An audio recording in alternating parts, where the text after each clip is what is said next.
दोस्तों, सोचिए, अगर कभी ऐसा वक्त आ जाए कि पूरी दुनिया खत्म होने वाली हो, लोग जानते हों कि अब बचने वाला कोई चमत्कार नहीं है, सबको यकीन हो जाए कि मौत बस कुछ ही घंटों में सामने खड़ी है, डर नहीं लगेगा?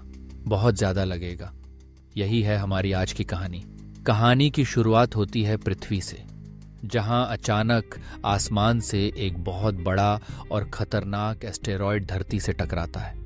टक्कर इतनी जबरदस्त थी कि कई बड़े देश कुछ ही मिनटों में मिट्टी में मिल जाते हैं। घंटों के अंदर पूरी पूरी आबादियां गायब हो जाती हैं। अब बचा था सिर्फ एक देश, ऑस्ट्रेलिया। लेकिन बुरी किस्मत देखिए, मौत का तूफान वहां तक पहुंचने ही वाला था।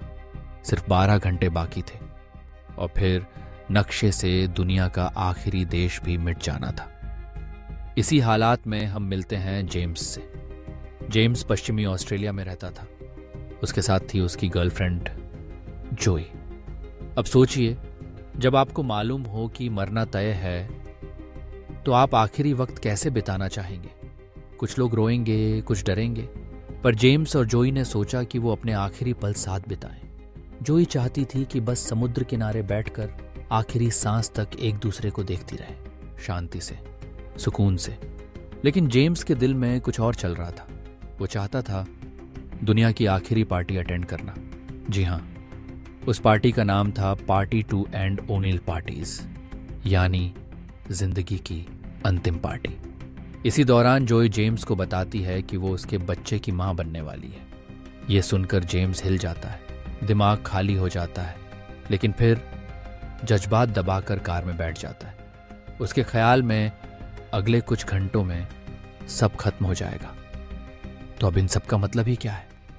जेम्स गाड़ी चलाते चलाते, शराब पीते पीते ये दिखाने की कोशिश करता है कि उसे मौत से डर नहीं लग रहा, लेकिन असल में वो बहुत घबराया हुआ है। बाहर सड़कों पर हर तरफ अजीब नज़ारे थे।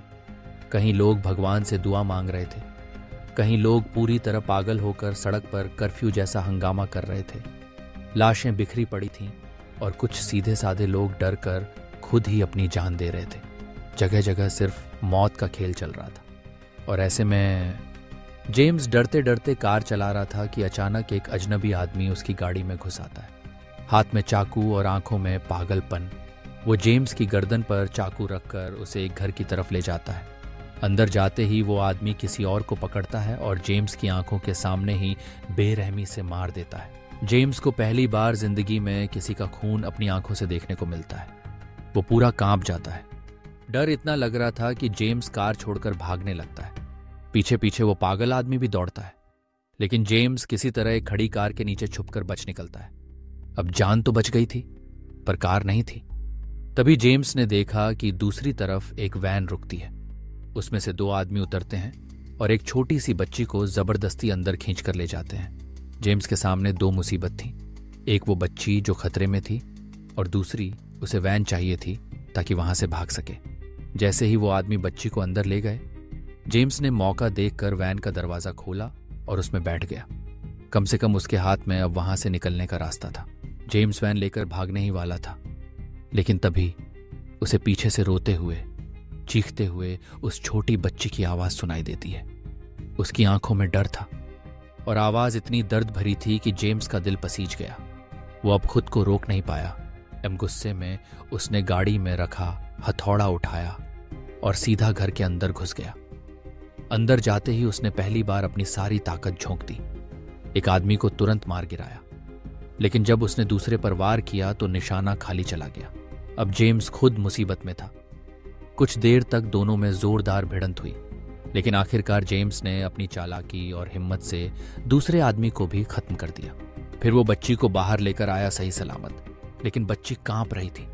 उसकी आंखों में यह डर साफ दिखाई दे रहा था कि अब वो किसी पर भरोसा नहीं कर सकती, यहां तक कि जेम्स पर भी नहीं। जेम्स उसे बार बार कहता रहा, डर मत, गाड़ी में बैठ जा, मैं तुझे तेरे पापा से मिलवाऊंगा। पहले बच्ची नहीं मानी, पर कुछ देर बाद वह मजबूरी में गाड़ी में बैठ जाती है। गाड़ी चलते चलते बच्ची धीरे धीरे बोलने लगी। उसने अपना नाम बताया, रोज। रोज ने बताया कि उसके डैड ने तूफान आने से पहले फैमिली के साथ अपनी बहन के घर आखिरी पल मनाने का प्लान बनाया था। निकलने से पहले उसके पापा ने उनका घर ही जला दिया था।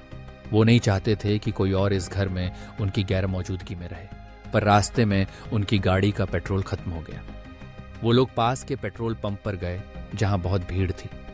उसी अफरा तफरी में रोज अपने पापा से बिछड़ गई और तभी उन हैवान आदमियों ने उसे उठा लिया। रोज ने जेम्स से हाथ जोड़कर कहा, कृपया मुझे मेरी आंट के घर छोड़ दो, मैं अपना आखिरी वक्त अपने परिवार के साथ जीना चाहती हूँ। लेकिन जेम्स जानता था कि उसके पास वक्त नहीं है। गाड़ी में फ्यूल भी बहुत कम था, इसलिए उसने तय किया कि पहले उस जगह चलेंगे जहां रोज के पापा की कार खराब हुई थी। दोनों वहां पहुंचे। कार तो वहीं खड़ी थी, लेकिन उसके पापा कहीं भी दिखाई नहीं दिए। रोज चारों तरफ ढूंढने लगी, यहां तक कि बार बार गाड़ी का हॉर्न भी बजाया, लेकिन कोई आया ही नहीं। बेचारी रोज टूटने लगी, उसकी आंखों में आंसू थे। जेम्स ने उसे दिलासा दिया, अगर तुम्हारे पापा यहां होते तो अब तक आज जरूर जाते। लेकिन रोज मानने को तैयार नहीं थी। वो बार बार अपनी आंट के घर जाने की जिद करने लगी। जेम्स समझ रहा था कि अब वहां जाना लगभग नामुमकिन है। मौत चारों तरफ घूम रही थी, ऊपर से पार्टी का भी वक्त हो रहा था। इसलिए उसने रोज को अपने साथ चलने को कहा। रास्ते में उसने सोचा कि रोज को अपनी बहन के घर छोड़ देगा ताकि वो वहां थोड़ी सुरक्षित हो। रोज के पास अब कोई और रास्ता भी नहीं बचा था। मजबूरी में उसने हामी भर दी। लेकिन जैसे ही जेम्स रोज को लेकर अपनी बहन के घर में दाखिल हुआ, उसकी आंखें फटी रह गईं। घर के अंदर उसकी बहन और उसके पति की लाशें पड़ी थीं। उन्होंने खुद अपनी जान ले ली थी और इससे भी डरावनी बात, अपनी 3 छोटी बेटियों को भी मारकर बाहर दफना दिया था। ये देखकर जेम्स का दिल दहल गया। वो हिल गया अंदर तक। उसने तुरंत रोज को बाहर भेज दिया, पूल में जाओ, थोड़ी देर तैरो। वो नहीं चाहता था कि रोज ये खौफनाक सच्चाई देखे। इसी बीच जेम्स ने ड्रिंक उठाई और बेपरवाही से पीने लगा। उसके दिमाग में बस यही था, अब कुछ ही समय बचा है तो क्यों ना आखिरी वक्त खुशी खुशी जी लिया जाए। वो गैराज गया, अपनी बहन की कार निकाली और रोज को वही छोड़कर पार्टी की तरफ रवाना होने लगा। लेकिन तभी रोज वहां आ धमकी। उसने कहा, मैं भी तुम्हारे साथ चलूंगी, शायद वहां मुझे कोई अपना मिल जाए।